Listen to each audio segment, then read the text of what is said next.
I now give the floor to His Excellency Ibrahim Abdulkarim Al-Jafari, Minister for Foreign Affairs of Iraq.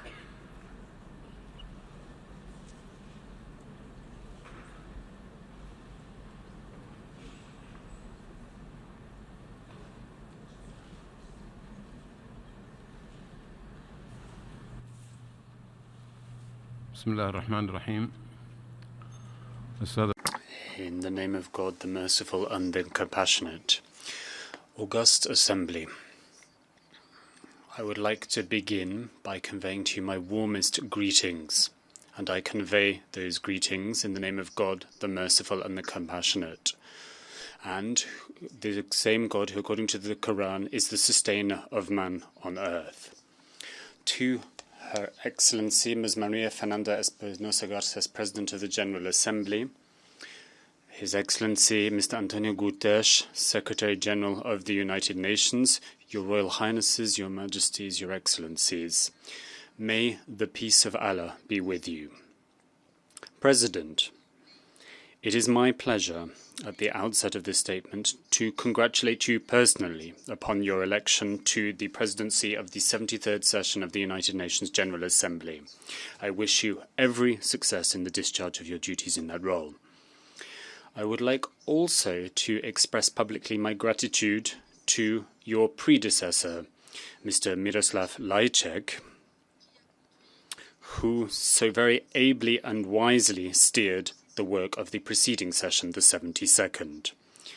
4 years ago, and from this very same podium, I shared with you an overview of the situation in a country where Daesh had occupied a third of the territory, and Daesh had burned the land in its wake. It had killed, it had pulled down the mausoleums of the prophets and other artifacts of culture. It had expelled 6 million Iraqis from the provinces that it had taken over. It preyed upon minorities. It ravaged women. It expelled Turkmens. It killed men. It killed Shiite Turkmen women from the regions it seized. It burned some of them alive. This could have been a historic catastrophe from which we would never have recovered. Despair had seized the hearts and minds of many. But there were still plenty of us of Iraqis who were full of faith in God, who had full faith in the determination of our young people, of our women, of our leaders, to turn things around. We had full faith in all Iraqis, of all faiths, of all ethnicities, and that faith was duly repaid because they rose up to defend their country. Blood was shed on the field of battle to liberate the territory of Iraq, and a huge sacrifice was paid for that liberation. The fight left thousands of martyrs and amongst our armed forces and left scores more injured. And not just the members of our armed forces, but also those from the People's Mobilization Units and from the police, from the many clans and tribes who also answered the call to battle against Daesh. And so we were able to stand on the field of honor victorious, thanks to the support of the United Nations, the international coalition, and indeed the support of our brothers and neighbors from the international community writ large. And so our full gratitude to you. Iraq will never forget all those who stood shoulder to shoulder with them at this bloody and dark hour. This was a key battleground, a deadly battleground at the time when the world itself was under threat, at a time when terrorism had spread to occupy the largest swathe of territory in history. There were fighters in Iraq from some 120 nationalities fighting in the cause of terrorism. But thanks be to God and to the international community, we were able to vanquish this ferocious enemy and to drive it out of Iraq. It is now breathing its last in its last stronghold in Syria before being snuffed out. And now here 4 years later, I would like to show you how my country is facing the future, a future of reconstruction, leaving war behind it. What my country is doing to allow displaced persons to return, those displaced persons who were driven out of their homes and scattered to the various corners of the world. We are working hard to strengthen state institutions. And so we're on the dawn of a new chapter in Iraq, joining the club of democratic nations. We are strengthening levels of participation in governance and ensuring that we're building a political and constitutional consensus. We are bringing together persons of all religious and confessional belief around a national effort based on the respect of the law and of the constitution. Most recently, we held legislative elections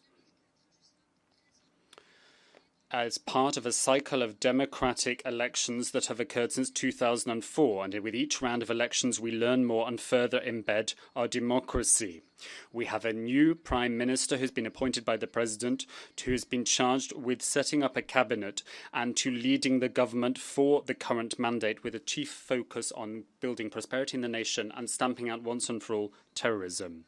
As I'm delivering this speech to you, the people in Kurdistan are preparing for democratic parliamentary elections in line with the multi-party federal system that we have chosen to adopt as our democracy framework in Iraq. I would invite the international community to shoulder its responsibilities borne to Iraq and to make available to Iraq the pledges and monies that were promised to us during the Kuwait conference to disperse said funds. Many pledges were made in Kuwait to support Iraq. And these pledges were made because Iraq is the cradle of civilization and is also a crossroads and a melting pot of different nationalities, religious beliefs, and traditions. We are a motherlode of wealth of many kinds that needs to be exploited and harnessed properly. This is a new era in Iraq's story. And this is also true when it comes to our fight against terrorism. We engage in an all-out campaign against the remaining pockets of terrorism to make sure that their ugly faces are no longer seen in our country. We have also an economic, cultural and political strategic plan in place, because this is not just about stamping out terrorism, but ensuring that we build a robust society that can withstand any scourge or spectre of the return of terrorism. As part of that, we are focusing on young people and women. We are rolling out programs to improve the plight and well-being of young people and women, to improve their living standards, to put an end to levels of unemployment, and to improve their skills base. And this is all part of our efforts under the 2030 agenda. We're also doing all that we can to protect diversity and to maintain peace and security in the recently liberated regions of the country. All of this is part of national reconciliation, which is a huge undertaking, which must also lead into the strengthening of our national institutions. Attempts are being made to ensure that Iraq is held together, and I think that the recent combat and fighting that we saw has only served to strengthen Iraq as a single, unique geographical entity and to bring its people closer together as they stood together to protect their country. They have withstood terrorism and they are pursuing democracy following the election guidelines that were set for us meeting those deadlines. We're promoting diversity and we're promoting political plurality, particularly in the run-up to upcoming elections. The United Nations has been a strong partner of Iraq, particularly in the guise of UNAMI. United Nations staff have made huge and much appreciated sacrifices. UNAMI has most recently been working to support activities of the Iraqi government as it pursues the aforementioned goals. I would like to underscore the key role played by the Special Envoy, Mr. Jan Kubic, who has made considerable progress and headway during the time of his mandate. So we thank him as he prepares to leave, and we welcome Ms. Janine Hennis Plengshut, who will be the first female special envoy heading up UNAMI, and we wish her every success in that new role.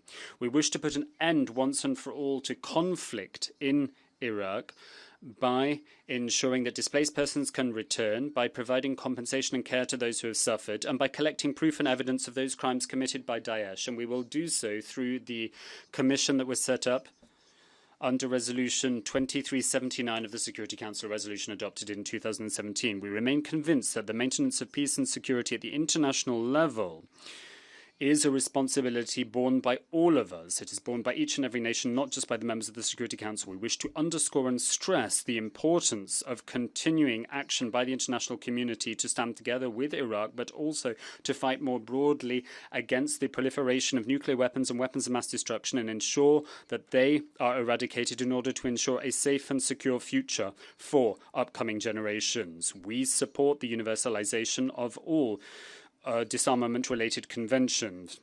As far as we are concerned, pursuing the provisions of these conventions would ensure a genuine end to armament and ensure that WMDs are never used again. Iraq has paid a heavy price for the use of these weapons, particularly WMDs, during the era of the dictatorship, when the population in Al-Jafari suffered one of the most egregious crimes in human history when chemical weapons were used against that town. In Iraq, we have also seen such horrendous acts as arbitrary executions and detentions, to name but a few of the host of human rights violations that took place during the dictatorship. We are doing what we can to improve the economy by making the best possible use of our economic resources, by creating an environment that is favorable to outside investment as part of our drive to ensure that we have a sustainable and resilient economy. We insist upon our position of principle with regard to the Palestinian question. Peace will not be seen in our region without the full withdrawal of Israel, the occupying power, from the Palestinian territories. We call for a complete withdrawal from the Arab and Palestinian territories that are currently occupied by Israel, and we call for the establishment of an independent Palestinian state with Jerusalem as its capital. We condemn the settlement policy pursued by the occupying power Israel, which is a violation of all international law. And here Iraq would like to once again categorically reject the step taken of transferring the U.S. Embassy to Jerusalem. This in no way will serve to further the course of peace in the region. It will instead render the picture yet more complicated and bleak. We reject the blockade that is being imposed on the Palestinian territories, which is outside all United Nations law and resolution. Measures are being taken to punish the government of the Palestinian authorities, and pretexts are being wielded that are unacceptable. Even were they to be acceptable, at the end of the day, it is the people, the ordinary man and woman in the street, who pay the heaviest price for these economic sanctions. The Iraqi people themselves know what they speak of because they spent 13 years under the yoke of sanctions. From 1990 to 2013, and we really suffered as a result of those sanctions. Again, the man and the woman in the street, the ordinary citizen. It affected all levels of society, young, old, those who are of working age, children. This was a veritable sword of Damocles, and therefore it is something that should be wielded very, very carefully, and certainly should not be wielded outside the framework of United Nations decision. For that reason, we will not support these blockades and these embargoes that are being levelled against the Palestinian territories. They bode ill, and as I have stressed repeatedly, the price is paid not by those in authority, but by the ordinary man and woman. Turning to security, we believe that security is an indivisible whole. You cannot pursue security in your own borders, paying no attention to the security of your neighbours. So security goes hand in hand with wider geopolitical concerns. Geosecurity is a term that is often overlooked when talking about geopolitical realities. And when dealing with geosecurity, it's not enough to focus on your own needs. You need to make sure that the needs of your neighbours are met as well. We welcome recent developments in the Korean Peninsula that are moving us closer towards the United Nations goal of maintaining and upholding international peace and security.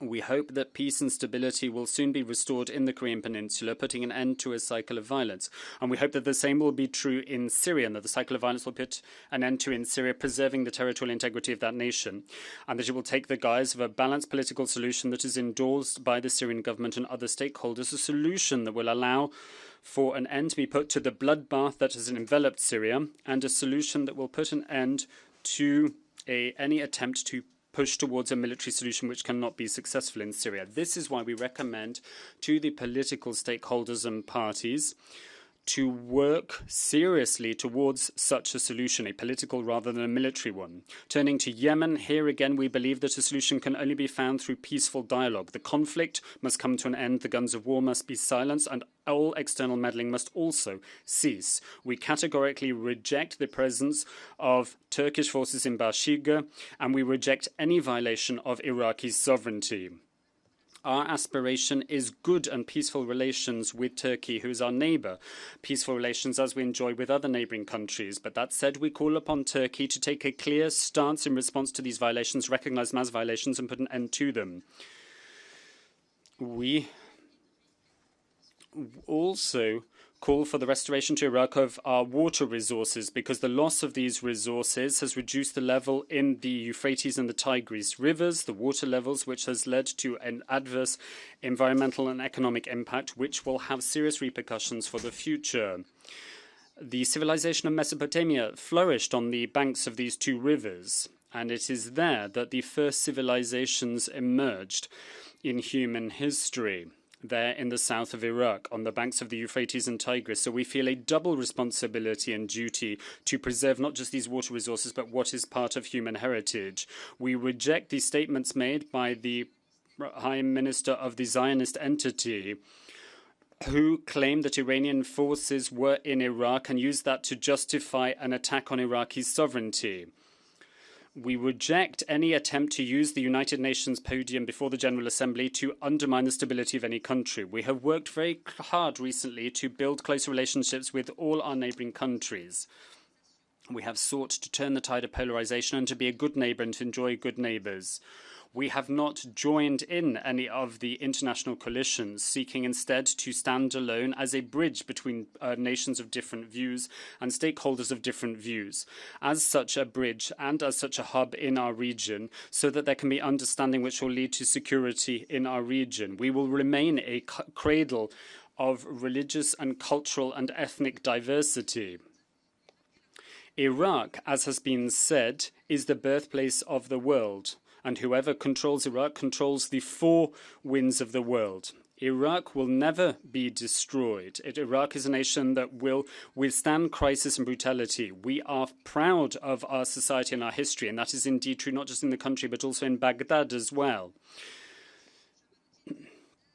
As our poet Jamaluddin said, Baghdad is the repository of our hearts. You will remain resplendent as the centuries go by. You will shine under the sun. The moon will overshine over you, and thanks to your resilience, you will withstand any adversity. May the peace of Allah be upon you all. Thank you. I thank the Minister for Foreign Affairs of Iraq for his statement.